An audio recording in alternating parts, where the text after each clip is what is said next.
Parasocial relationships can be a nice means to connect. It can also be a source of motivation, inspiration, and entertainment. However, when people become overly dependent on them, it becomes dangerous. It all boils down to too much of everything is bad.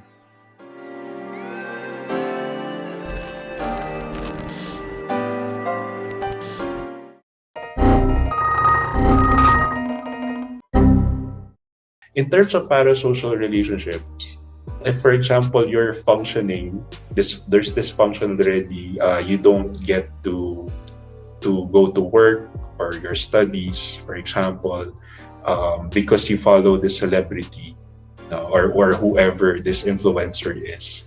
You go to all of these events, for example, or kahit na online events.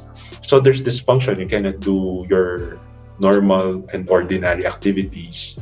Then next, um, there's some form of obsession. No, so it's all you can think about. You follow a certain celebrity. You believe that all of his life or her life is worth knowing for. No, and then shunning of other social relationships. No.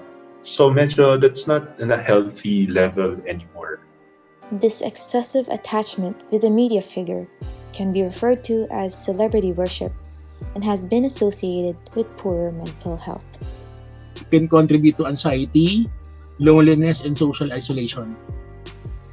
Alarmingly, extreme celebrity worship has also been linked to the condoning of stalking behaviors. Parasocial relationships on high gear can be detrimental, not only to oneself, but to others as well. And the streaming world is no stranger to horrific stories of stalking, something that's especially grave concern among female streamers. Now in the Philippines, stalking incidents are relatively unheard of. That said, misconduct, be it sexual or non-sexual, is still a presence in the local gaming and streaming scene. Nagkaroon nga ng parang sa isang stream ko na hindi maganda, medyo sexually na yun. Pinost ko talaga na may nag-comment na gano'n sa taas nun yung RA about sexual harassment. So, lahat ng tao doon nagalit doon sa guy, syempre kasi nakita nila yung post.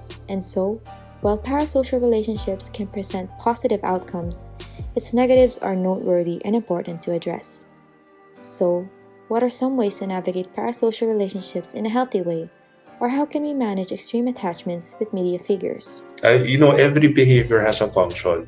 And the thing is, what is this doing for me? Now, following this celebrity, what is this doing for me? Siguro, it's good to also once in a while pause.